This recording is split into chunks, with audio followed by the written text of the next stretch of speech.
everybody, my brother and I went out baseball card hunting this weekend. We started off in Punxsutawney, which is about an hour and a half away from here, at this baseball card show. Ended up only being about 20 tables, maybe like, I don't know, 7 or 8 dealers in there.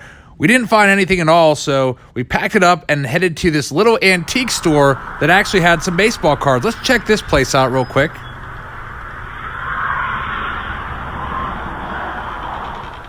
Nice, they got some cards right here. It's a nice surprise. 1976 tops.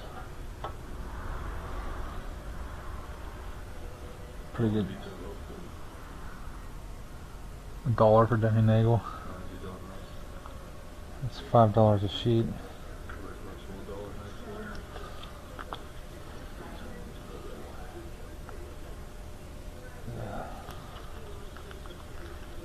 That was up in the hole. All those were $5.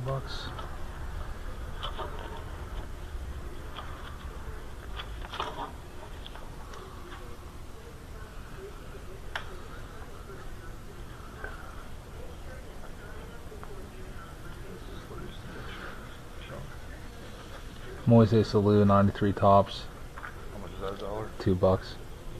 Advertised as a rookie. Nice. About 3 years later than his rookie.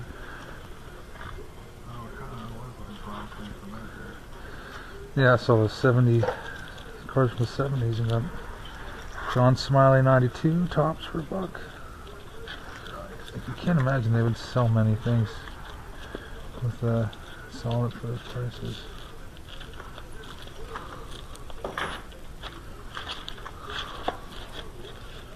Mike LaValliere 91 score. Yep. All the Pirates are $1.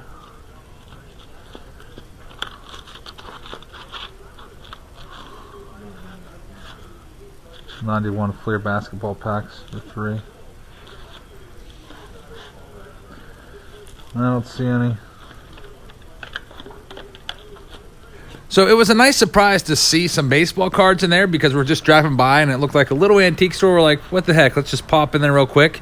My wife and kids were with us. I was like, we'll be back in like 30 seconds. And we ended up being in there for probably like 10 minutes. They also had some other cards at a different booth, but my SD card was filled up, so the camera shut off. Now I'm at my favorite indoor flea market for picking up good cards. It's this one. I always seem to find something here, and I'm going to have some luck again. Check it out. So I'll just talk you through this, what I'm considering. There's a 1980 Topps baseball set with Ricky Henderson rookie card in there for $65. That's a pretty good deal, especially if that set is in mint condition and that Henderson is a pretty sharp card. That could be worth a lot more than $65. They also have a bunch of singles over here, so I always go and I spin these cases around just to see if any new cards are in there. And today it looked like it was pretty much all the same stuff as the last time I was in here, which was 2 weeks ago. I'm always looking at that Joe Morgan rookie card in there. It's $25. Probably one of these days I'll end up buying it, but I didn't. And I did notice a couple other new cards over here in this one showcase that is on the right-hand side, which I'll get to in a second. First, we got to check the bulletin board. Nothing new there. A bunch of Pirates from the 60s and early 70s. Usually, Pirates cards around this area are always marked up just because that is our local team. So I usually don't buy Pirates cards. All right, it's kind of tough to see here, but I'm going to grab a 1980 Topps Ricky Henderson rookie card out of the case on the right. I think I'll get this one from that one. And then I wanted to look in this one too. In this other case, I noticed another new item that wasn't here in the previous weeks I was here. It's a 1968 Topps game set. It's a 33-card set, and I had one of these cards growing up. It was a Willie Mays card, and it was kind of beat up. And so I took it out, and it was in a little jewel case. I took them out of the jewel case, and I looked through them, and I literally could not believe that the entire set was there, and the condition was just perfect mint. Great shape. The van. You do spend a lot of money here. Yeah. I'm not just a little paper one today. Yeah, that'll work. What is this anyway that it was? It's a 1968 Topps game card set. Oh. There's Mickey Mantle in there and some good players. really? Yeah. After going to that indoor flea market, I picked my brother up and we stopped at this other one on our way to an auction, which I'll show you in a future video. 5 for $1 now. I played 4 for $1 last time. They're ultra sweet. Probably a brick, but I'll buy all these for the inserts. Look at these weird cards. Some of these. Yeah, what are they? Like There's a wacky baseball. gross outs? I think so. Thought those are? I think that's what they are. Yeah, I want all the ultra. At least you can get insert cards with Ultra.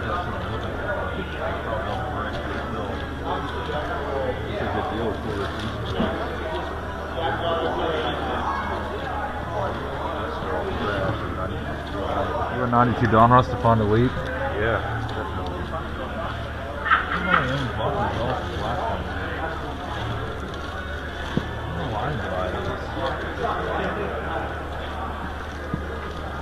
I think there's probably a lot more Don Russ last time though. Yeah. I think he wanted like some astronomical price for all the packs. Yeah, I think it was like $100 for the box or something like that. I hate that set so bad.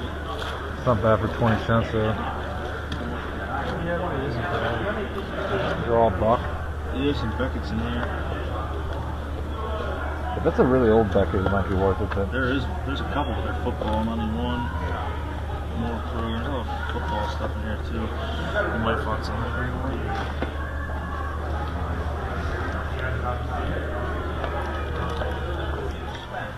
it's an old Beckett. $2.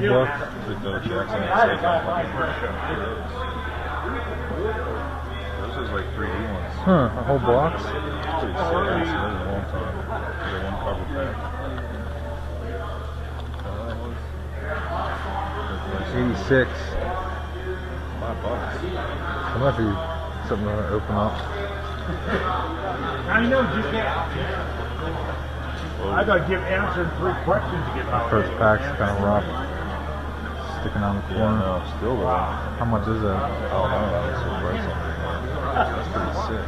Usually they're like over $100 here. See what I'm saying? No gum. Rest gum. Rest gum. So out of the 36 packs, 7.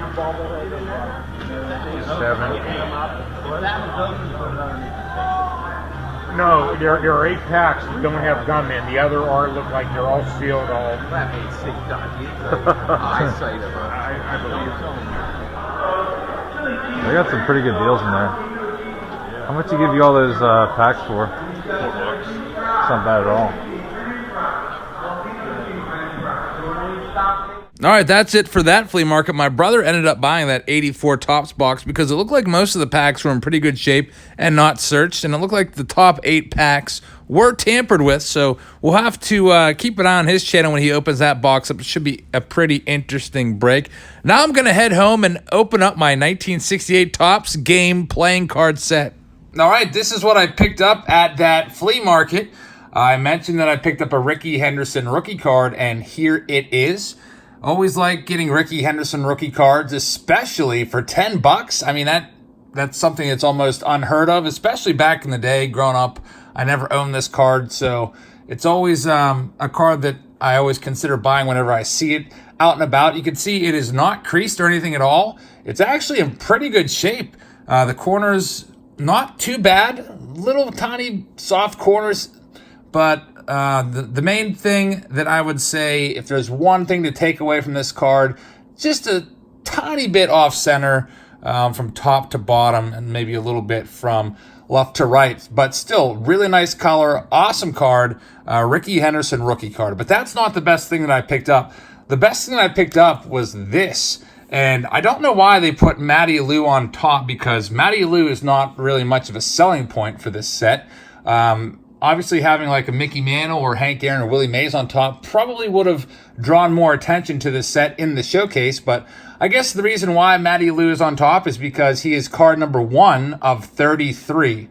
So let's open this up and check it out, because that's what I did at the flea market. I actually opened it up and I wanted to look at the condition. I wanted to make sure that the best cards were in there, and they were, and I was absolutely shocked by the condition. Now, these cards were randomly inserted into, I think it was Series 3 packs of 1968 Topps, and you could also buy a deck of them, like the whole set, for 15 cents back then. So I'm thinking that this was probably bought as a complete set, because all these cards are in pristine condition. Check it out. We got Matty Alou as the first card, and this was some sort of game that people could play, I guess. Kids would play back then, but these cards weren't put in spokes, because these cards are completely mint. Like, just looking at this Mickey Mantle, check this out. Anytime you can get a Mickey Mantle card, like a real Mickey Mantle card, you definitely have to, if the price is right, you have to go for it. And this one is just, I could not believe the condition of it. It looks like it literally just came out of a pack, like here in 2019. You can check out the back. It has those blue backs, and I did have a Willie Mays like this. I think I showed that one in my childhood collection video when I found a box under my bed, but the Willie Mays was all banged up, but I still used to really love that card. But really awesome that I was able to find this. There's a Carl Yastrzemski, another star there. Hank Aaron, check that one out. Hammer and Hank. I don't know how this game was played. I don't know if you just put a card down and tried to beat your opponent. Roberto Clemente, Harmon Killebrew Clemente. So tons of Hall of Famers in here. There's a Frank Robinson, and you can see no creases whatsoever. Willie Mays. Now, the one that I had was all beat up. Looks like I don't even know what happened to it, but like I said, it looks like these were probably right out of a deck there. There's a Brooks Robinson, Tommy Davis, and these aren't signed, so don't get confused. These are printed signatures. Every now and then they might fake somebody out. It'd be nice if they're all signed, but they're not. So those first few cards are pretty amazing. Now we're getting to the commons. Common cards, if you look it up in the price guide, still worth about $2 a piece. Always nice to get cards from the 60s. Tim McCarver is an announcer. There's a nice Ron Santo card. Who else do we have here? Frank Howard. But you can see, like, all the cards are in great shape. So this is the whole set. There's 33 cards in the set. And I'm probably going to put these in to follow the flip and sell all of these to try to, make up some more ground in my follow the flip race to $10,000 so I can buy a Mickey Mantle and give it away. Al Kaline, Rusty Staub, Rod Carew, another Hall of Famer right there. Pete Rose, Joe Torre, a lot of guys that we've heard of. And then finished it off with Jim Fregosi, looks like. So really cool set there. I think that was the find of the weekend for me. My brother had a ton of finds also. I would say my brother's best find was probably that 1984 Topps wax box, which he'll be opening on his channel soon, and he's going to let you guys buy into it. So make sure you follow my brother. The Past is Alive, and keep an eye out for that. We also went to a bunch of other places, but I didn't want to make the video too long, so I might make that into a separate video. Also this week, on Tuesday, we have a case break. We're doing a master case of 2019 Diamond Kings, and also we're doing a case of Jumbo 2019 Bowman. So looking forward to that on Tuesday. Throwback Thursday's coming up. I've got a really nice box, if it comes here on time, of 1980 Topps. So thanks so much for watching, everybody. I hope that you'll subscribe. Let me know what you think of the finds that my brother and I had this weekend. And I'll see you all tomorrow.